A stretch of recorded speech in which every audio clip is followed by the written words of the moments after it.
اللہ الرحمن الرحیم الحمد للہ رب العالمین وصلی وسلم علی رسولہ الکریم اما بعد۔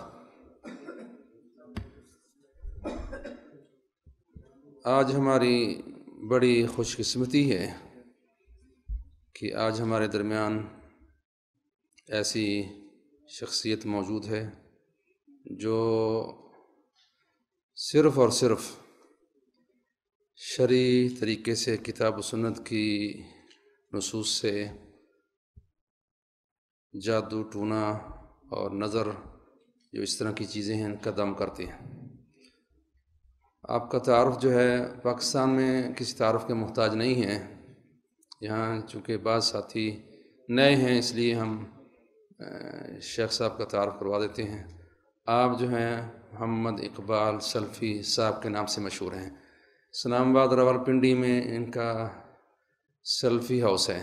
اللہ کا شکر ہے، اللہ نے ہمارے درمیان ایسے لوگ پیدا کیے ہیں جو سرصالحین کے انداز میں اس ایسی چیز جس میں لوگوں کی اکثریت مبتلا ہے، جادو ٹونا، بہت سارے توحید والے بھی اور غیر توحید والے بھی، جو بہت بڑی تعداد شیخ صاحب کے پاس تشریف آتے ہیں تو شیخ صاحب ان کو ایک تو ان کا علاج کرتے ہیں، دوسرا ان کو توحید کا سبق دیتے ہیں۔ آتے ہیں تو اکثریت جو ہے مشرک اور بدعتی ہوتے ہیں، قبر پرست ہوتے ہیں، غیر اللہ کے سامنے جھکنے والے ہوتے ہیں۔ جب واپس جاتے ہیں ان کے تعویذ بھی توڑ دیے جاتے ہیں، ختم کر دیے جاتے ہیں، ان کو توحید بھی سکھا دی جاتی ہے۔ تو یہ اللہ کا شکر ہے، ہر بندہ جو ہے اپنے میدان میں کام کر رہا ہے۔ یہ میدان بڑا وسیع میدان ہے، یہ ہم نے دیکھا ہے، ہمارے میدان سے یہ بڑا میدان ہے۔ دعوت کا جو عام میدان ہے اس انداز سے لوگ جو ہے دعوت کو توحید کو کم قبول کرتے ہیں۔ یہاں لوگ مجبور ہوتے ہیں، جب دیکھتے ہیں جان نہیں کر رہی ہے، مر رہے ہیں اور دل تنگ ہو رہا ہے، سر پکڑا جکڑا ہوا ہے، سینہ جکڑا ہوا ہے، جب ان کو شفا ہوتی ہے اللہ کے حکم سے، کتاب و سنت کی دلائل سے، نصوص سے، دعاؤں سے، شرعی دعاؤں سے، تو پھر جو ہے وہ حق کو بڑا قبول کرتے ہیں بہت تیزی سے۔ بڑے بڑے لوگ جو آپ تصور نہیں کر سکتے، آپ تصور نہیں کر سکتے کہ وہ کبھی توحید کے قریب آ سکتے ہیں، توحید کا نام بھی سننے کے تیار نہیں تھے، اللہ نے ان کو بھی توحید سکھا دی ہے ان کے ذریعے۔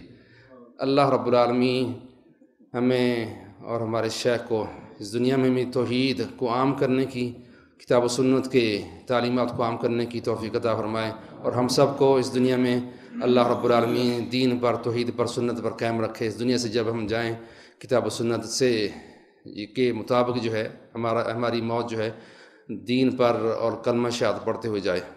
اب جو ہے اختصار سے جو ہے ہم نے تعارف شیخ صاحب کا پیش کر دیا، ہم مستقل جو ہے سلسلہ جو ہے شروع کرتے ہیں تاکہ وقت جو ہے ضائع نہ ہو۔ سب سے پہلے جو ہے شیخ صاحب جو ہے چند منٹ جو ہے ان سے گزارش ہے کہ جادو کے بارے میں، اس کی تھوڑی سی حیثیت کے بارے میں شرعی طور پر جو ہے اس کے بعض لوگ جو ہے توہم کے قائل ہوتے ہیں، حتیٰ کہ ہماری جماعت میں بعض ایسے لوگ ہیں جبکہ کتاب و سنت میں نصوص بڑی واضح ہیں کہ جادو کی حقیقت کے بارے میں، جادو حق ہے، اور اللہ کے رسول صلی اللہ علیہ وسلم پر بھی بخاری کی حدیث بڑی معروف ہے، جادو ہوا ہے، اس کی کیا نوعیت ہے وہ دوسرا مسئلہ ہے، اور بڑے سارے لوگوں کو، بڑے بڑے علماء کو بھی جادو ہوا ہے، بڑے بڑے پرانے جو ہے لوگ جو ہے اس جادو سے، اس مرض سے مبتلا ہو کر اس دنیا سے چلے گئے، اللہ کے پاس چلے گئے ہیں۔ کہ بہت سارے لوگوں کو پتہ ہی نہیں چلا کہ ہماری مرض کیا ہے، ڈاکٹروں کے پاس جاتی ہے تو کوئی مرض جو ہے وہ سامنے نہیں آتی۔ تو یہ جو ہے مختصر جو ہے اس کا تعارف کروانے کے بعد پھر ہم سلسلہ انشاءاللہ شروع کرتے ہیں سوالات کا۔ شیخ سے گزارش ہے۔ السلام علیکم ورحمۃ اللہ وبرکاتہ۔ الحمد للہ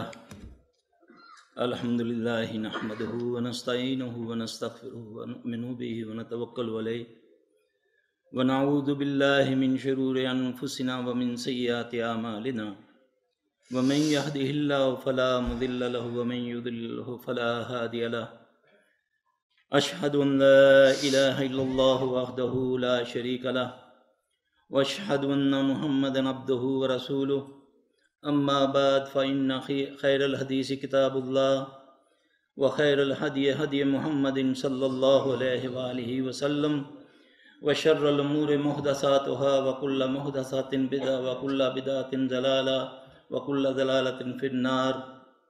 فأعوذ بالله السميع العليم من الشيطان الرجيم من حمزه ونفخه ونفثه۔ ربی اشرح لی صدری ویسر لی امری واحلل عقدۃ من لسانی یفقہوا قولی رب زدنی علما رب زدنی علما رب زدنی علما اعوذ باللہ السمیع العلیم من الشیطان الرجیم وننزل من القرآن ما هو شفاء ورحمة للمؤمنین ولا یزید الظالمین الا خسارا۔ بزرگوں اور بھائیوں، یہ ایک چند آیاتیں میں نے آپ کے سامنے جو پڑھی ہیں، اللہ فرماتے ہیں کہ ہم نے اس قرآن کو نازل کیا، یہ شفا ہے ایمان والوں کے لیے، اور اسی قرآن سے خسارے میں وہ ہے جو ظالم ہیں۔ اب اس بات کو سمجھنے کے لیے میں نے جو اپنے تجربے میں دیکھا کہ دو قسم کے علماء نے اس کا ترجمہ بتایا۔ شفا کی ضد بیماری ہے، اندھیرے کی ضد روشنی ہے۔ اب بعض ہمارے علماء جو ہیں وہ اس کا یہ ترجمہ کرتے ہیں جی کہ یہ روحانی یا اس قسم کی شفا نہیں، یہ ہے جو اس کو فالو کرے تو وہی شفا ہے۔ حالانکہ بیماری ہے تو شفا ہے،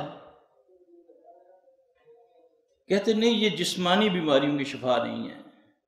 اللہ نے قرآن ہی میں شہد کو بھی فرمایا کہ یہ شفا ہے، اس پر بھی یہی لفظ ہے۔ اب کچھ نبی علیہ السلام صلی اللہ علیہ وسلم کے دور کے واقعات ہیں۔ اللہ کے نبی صلی اللہ علیہ وسلم کے ایک صحابی ہیں حضرت دجانہ رضی اللہ تعالیٰ عنہ، بڑی معروف حدیث ہے۔ فرماتے ہیں کہ ہم کہیں جا رہے تھے، راستے میں ایک جگہ پر، حدیث تو تھوڑی سی طویل ہے، مختصراً، کہ ایک قبیلے کے سردار کو بچھو نے کاٹ لیا یا سانپ نے، تو وہ ہمارے پاس آئے کہ بھئی تم میں سے کوئی دم جھاڑ کرنے والا ہے؟ تو صحابی نے کہا کہ ہم نے تم سے پہلے کچھ مانگا تھا، تم نے ہمیں نہیں دیا، ہمارے پاس کھانے کو نہیں تھا، لہذا ہم تمہارے سے اتنی بکریاں لیں گے۔ بعض روایت میں آتا ہے 100، بعد میں آتا ہے 40۔ انہوں نے حامی بھر، انہوں نے دم کیا، اللہ نے اس کو شفا دے دی۔ اب اس میں بھی صحابہ کے دو گروہ ہو گئے۔ ایک کہنے لگا کہ آپ نے زیادتی کی، آپ کو نہیں لینی چاہیے تھی بکریاں۔ دوسرا کہنے لگا صحیح کیا ہم نے۔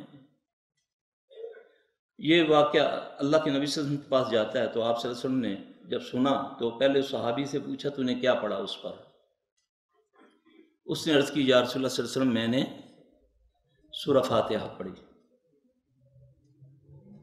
رسول اللہ صلی اللہ علیہ وسلم نے فرمایا کہ تجھے کیسے پتہ ہے کہ یہ دم ہے؟ اس طرح سوال۔ پھر بکریوں کا معاملہ آیا تو آپ نے فرمایا کہ لوگ تو برا کر کے لیتے ہیں، تم نے تو بہت اچھا کیا، اس میں سے میرا بھی حصہ نکالو۔ بعد میں آپ تحقیق کر لیجئے گا۔ اچھا، اس طرح کے اب اس کو بھی بچھو نے کاٹا ہے، صحابی صرف سورہ فاتحہ پڑھتا ہے۔ اب سورہ فاتحہ کے کون سے ترجمے میں اس میں کوئی شفا بیماری کا کوئی ذکر ہے؟ نہیں ذکر، لیکن اس میں اللہ نے اس میں شفا رکھی ہے۔ اللہ کہہ رہا ہے وَنُنَزِّلُ مِنَ الْقُرْآنِ مَا هُوَ شِفَاءٌ وَرَحْمَةٌ لِّلْمُؤْمِنِينَ وَلَا يَزِيدُ الظَّالِمِينَ إِلَّا خَسَارًا۔ اب نبی علیہ السلام صلی اللہ علیہ وسلم کو بچھو نے کاٹا، آپ صلی اللہ علیہ وسلم نے فرمایا کہ لعنت ہو اس پر، یہ نہ اس کی فطرت میں ہے کاٹنا، یہ نہ نبی دیکھتا ہے نہ کوئی عامی دیکھتا ہے۔ پھر آپ صلی اللہ علیہ وسلم نے اس کا علاج کس طرح کیا؟ آپ صلی اللہ علیہ وسلم نے نمک منگوا کے پانی میں ڈال کے اس متاثرہ حصے پر ڈالا اور فلق ناس پڑھی، اللہ نے آپ کو شفا دے دی۔ اب صحابی کو پہلے نہیں پتا، اس نے سورہ فاتحہ پڑھی، اس کو شفا ہو گئی۔ نبی صلی اللہ علیہ وسلم نے نمک اور پانی استعمال کیا، اللہ کے نبی کو شفا ہو گئی۔ اب مسئلہ یہ ہے کہ آج پوری دنیا کے اندر، خاص کر مسلم ممالک کے اندر، میں نے جو اپنے تجربے سے سیکھا ہے کہ یہ جو آستانے آباد ہیں، یہ جو گندے پیروں کے آستانے آباد ہیں، یہ میں سمجھتا ہوں کہ اہل توحید کی وجہ سے، ان علماء کی وجہ سے آباد ہیں کہ جو اس چیز کی نفی کرتا ہے صرف عقلی دلیل کے ساتھ، اس کے پاس کوئی نقلی دلیل نہیں ہے قرآن و حدیث کی. وہ کہتا نہیں کوئی نہیں، جادو وادو ہوتا ہے، ایسی بکواس ہے، کوئی جن نہیں ہوتا. کہتے ہیں نا، دلیل نہیں ہے ان کے پاس، جبکہ جن ہے، جن وہ کچھ کر سکتا ہے کہ جو ہم سوچ بھی نہیں سکتے، قرآن و حدیث سے ثابت ہے. صرف تھوڑا سا غور کر لوں، یہ آستانے اجڑ سکتے ہیں اگر ہم قرآن و حدیث کے مطابق لوگوں کو صرف گائیڈ کر دیں. انشاءاللہ کوئی کسی کے پاس نہیں جائے گا، اپنے گھروں میں خود وہ علاج کریں گے، کوئی مشکل نہیں ہے. یہ رسول اللہ صلی اللہ علیہ وسلم مدینہ میں آتے ہیں. اب مثال دینے لگا ہوں بیماری کی. ہجرت کی، آپ صلی اللہ علیہ وسلم مدینہ میں آئے. اللہ کے نبی صلی اللہ علیہ وآلہ وسلم کے علاوہ جتنے مہاجر صحابی تھے سب بیمار ہو گئے. عجیب سی ان کو بخار، عجیب سی بیماری ان کو لگ گئی. یہاں تک کہ حضرت ابو بکر رضی اللہ تعالیٰ عنہ، حضرت بلال رضی اللہ تعالیٰ عنہ بھی شعر کہنے شروع کر دیے مدینے کے رد میں، مکہ کی حمایت میں. رسول اللہ صلی اللہ علیہ وسلم کافی فکر مند ہوئے. اب اللہ کے نبی صلی اللہ علیہ وسلم دعا فرماتے ہیں، اے اللہ، اب میرا بھائی ذرا غور سے سنیے گا، وہ بیماری کیا تھی؟ اے اللہ، مدینے کی فضا کو مکے جیسا کر دے، بلکہ اس سے بھی بہتر کر دے. اے اللہ، مدینے کی فضا کو مکے جیسا کر دے، بلکہ اس سے بھی بہتر کر دے. مدینے کے سا میں برکت ڈال دے، یعنی اس کے رزق میں، اس کے تول میں برکت ڈال دے. مدینے کا بخار جوفہ میں لے جا. جوفہ مدینے کے پاس آج بھی ایک جگہ موجود ہے. رسول اللہ صلی اللہ علیہ وسلم کی عادت مبارک تھی کہ آپ صبح فجر کی نماز کے بعد صحابہ سے خواب سنا کرتے تھے. خواب کی ایک بہت بڑی اذیت ہوتی ہے، جو برا خواب ہوتا ہے نا. رسول اللہ صلی اللہ علیہ وسلم نے فرمایا، اچھا خواب اللہ کی طرف سے، برا خواب شیطان کی طرف سے. آپ نے فرمایا برے خواب کو زائل کر لیا کرو، اس کا اثر 40 سال سے زیادہ معلق رہتا ہے. یعنی کہ اس کا اثر اس وقت تک نہیں ختم ہوگا جب تک تم اس کو، جو طریقہ رسول اللہ صلی اللہ علیہ وسلم نے فرمایا اس کے مطابق اگر تم اس کو زائل نہیں کرو گے، اس کا اثر ہوگا. اس لیے فرمایا کہ برا خواب مت کسی کو سناؤ. جو معبر کہہ دے گا، ایک تو ہے تعبیر بتانے والا، ایک ہے ان پڑھ جاہل. جب وہ جو بھی منہ سے کہے گا، خواب کی تعبیر اس طرح پوری ہوتی ہے جیسے پرندے کے پنجے سے مٹی کا جھڑ جانا، یعنی ادھر منہ سے بات نکلی ادھر وہ پوری ہوتی ہے. اس لیے اگر کوئی برا خواب دیکھا اس کو زائل کر دو. اب اس کو زائل کیسے کرنا ہے؟ عموماً ہم سنتے آئے، کسی بزرگ کے پاس گئے، جی میں نے بہت ہی برا خواب دیکھا جی، اور تو 3 بار اعوذ باللہ پڑھ کے نا تھو تھو کر دے. یہی ہے نا، 3 بار اعوذ باللہ پڑھو اور پھر کیا کرو؟ یہ بالکل حدیث کا الٹ. میں دعوے سے کہہ رہا ہوں، ریکارڈ ہو رہی ہے بات، یہ الٹ ہے حدیث کا. رسول اللہ صلی اللہ علیہ وسلم نے طریقہ یہ بتایا کہ پہلے 3 بار تھتکارو، پہلے تھتکارو الٹے کندھے پر تھو تھو کر کے، پھر اس کے بعد پڑھو اعوذ باللہ من شر شیطان و شرہا. اعوذ باللہ من شر شیطان و شرہا. صحابی فرماتے ہیں کہ جب میں یہ عمل کر لیتا تو چاہے پہاڑ کی من بھی خواب ہوتا تو مجھے اس کا کوئی فکر نہ رہتا. اب اللہ کے نبی صلی اللہ علیہ وسلم تو یہ بتائیں، اس خواب کا اثر انسانی جسم پر، اس کی زندگی پر ہوتا ہے، کیونکہ اللہ کی طرف سے اچھا خواب ہے، برا خواب شیطان کی طرف سے ہے. اس لیے صحابہ کا اللہ کے نبی صلی اللہ علیہ وسلم خواب سنتے، جو اچھا ہوتا آپ اس کو شکرانے کا کہتے، جو صحیح نہ ہوتا آپ اس کے لیے اس کا اثر ظاہر کرواتے. اچھا، اللہ کے نبی صلی اللہ علیہ وسلم صبح اپنا خواب سناتے ہیں صحابہ کو.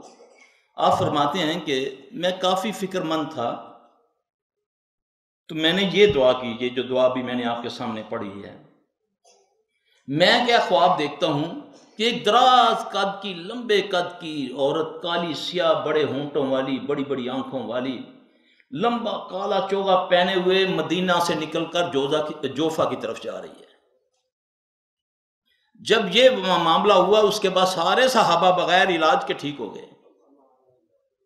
اب یہ کیا تھا؟ یہ اسیب تھا، اسیب، یہ جننی تھی، وہ اس کی نوست سے، یہ اس کی وجہ سے یہ بیماری تھی۔ اسی طرح آج بھی بیماری دو قسم کی ہے۔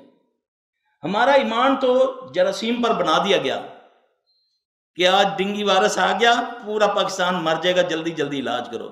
اس پر نہ عالم نے زبان کھولی نہ ڈاکٹر نے۔ لیکن جو جن کے بارے میں رسول اللہ صلی اللہ علیہ وسلم نے فرمایا، جن پہلے تو ہم شیطان ہی نہیں سمجھا سکے آج تک عوام الناس کو۔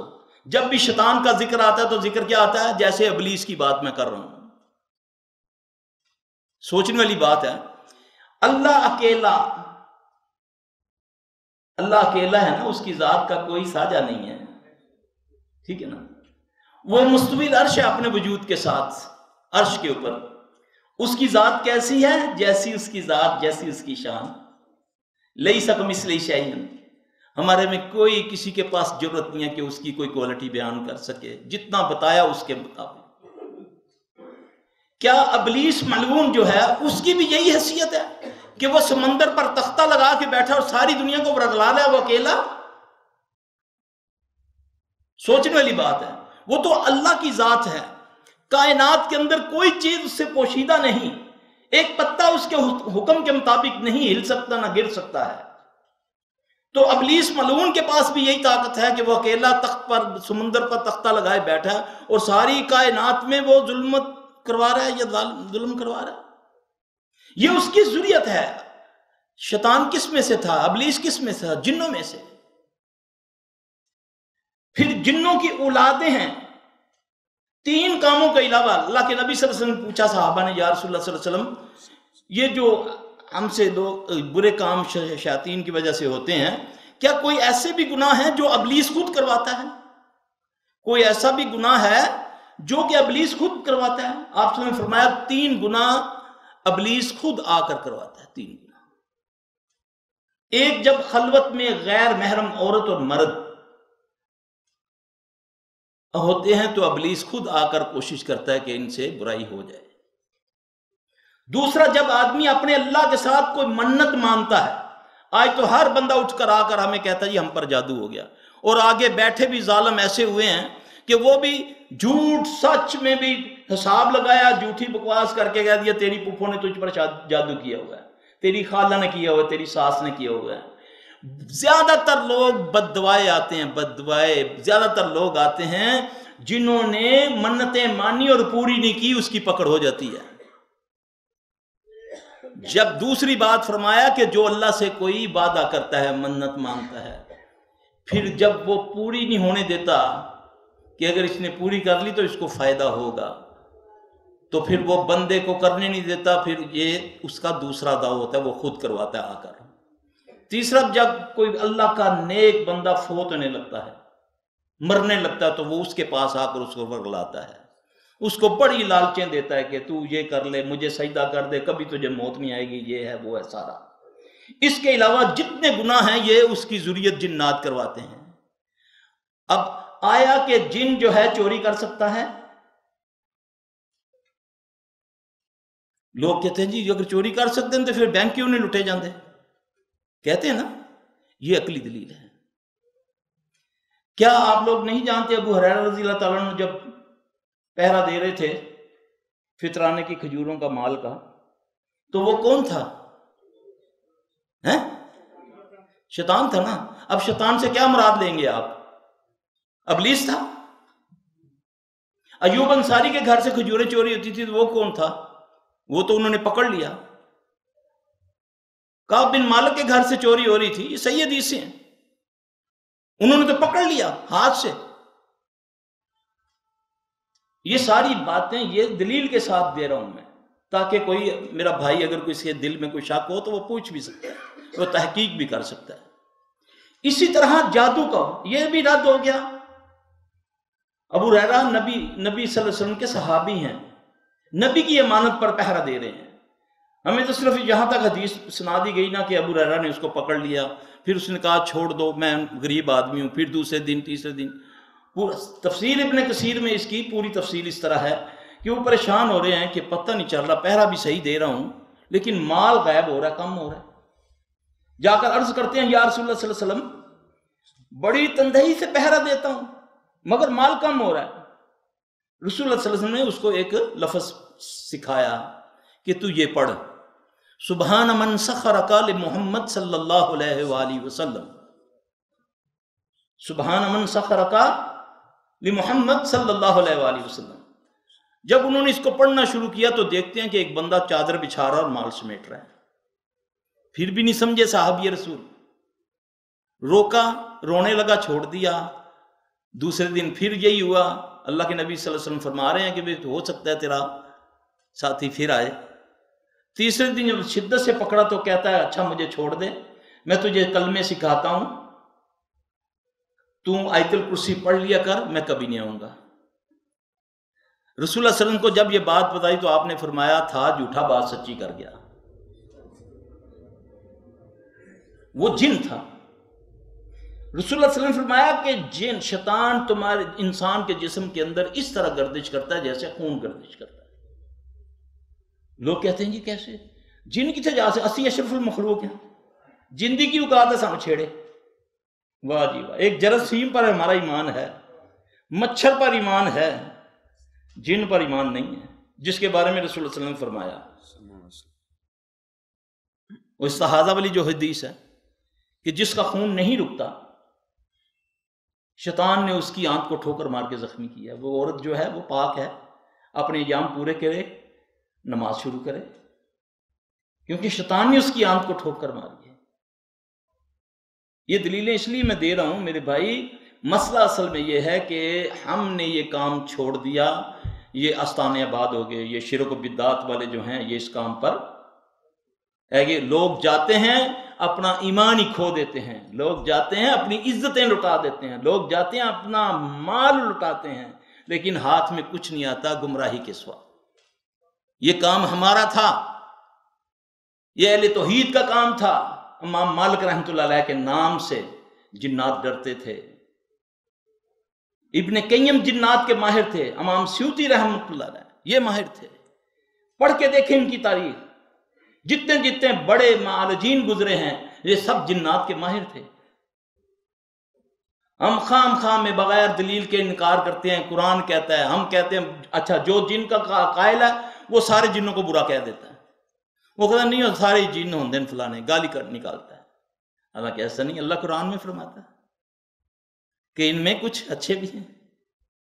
وہ جو بات ہے وہ سورہ الاحقاف کے اندر وہ اپنی قوم کو یہ لفظ کون کہتا ہے؟ یا قوم انا اجیب داعی اللہ وآمنوا بہ یغفر لکم من ذنوبکم ویجرکم من عذاب علیم۔ یہ تو وہ جن کہتا اپنی قوم کو، اے میری قوم تمہیں دعوت دینے والا جو ہے اس کی دعوت کو مان لو۔ وہ محمد صلی اللہ علیہ وسلم کے بارے میں کہہ رہا ہے نا، محمد صلی اللہ علیہ وسلم انسانوں کے جن نبی تھوڑے تھے، وہ جنوں کے بھی نبی تھے۔ اللہ اکبر کبیرہ۔ جب ہم اپنے دشمن کو نہیں پہچانیں گے تو پھر دشمن پر کبھی غلبہ نہیں پائیں گے۔ سب سے پہلے تو ہم شیطان کو پہچانیں، اس کی ریشہ دوائیوں کو پہچانیں۔ اس سے بھی آگے اسلام تمہیں اس سے بچانے کی ترکیب بتاتا ہے، اس سے بھی آگے جب شادی ہوتی ہے، دو میاں بیوی جب ملتے ہیں، کیا اللہ کے نبی صلی اللہ علیہ وسلم کیا کرتے تھے؟ کتنے نکاح پڑھانے والے ہیں جو سکھاتا ہے اس وقت بچی کو یا بچے کو وہ دعا ہے جی، کتنی بڑی گارنٹی ہے اس کے اوپر۔ آپ صلی اللہ علیہ وسلم نے فرمایا جس نے اس موقع پر دعا کو پڑھا، اللہ نے اگر جو اس کو کوئی بیٹا یا بیٹی عطا کی، جب تک وہ دنیا میں رہے گا کبھی اس کو شیطان چھو نہیں سکے گا۔ یہ گارنٹی ہے محمد صلی اللہ علیہ وسلم کی۔ قرآن دو بندوں کی تائید کرتا ہے، موسیٰ عیسیٰ علیہ السلام اور اس کی والدہ کی، کہ ان کو شیطان نے نہیں چھوا۔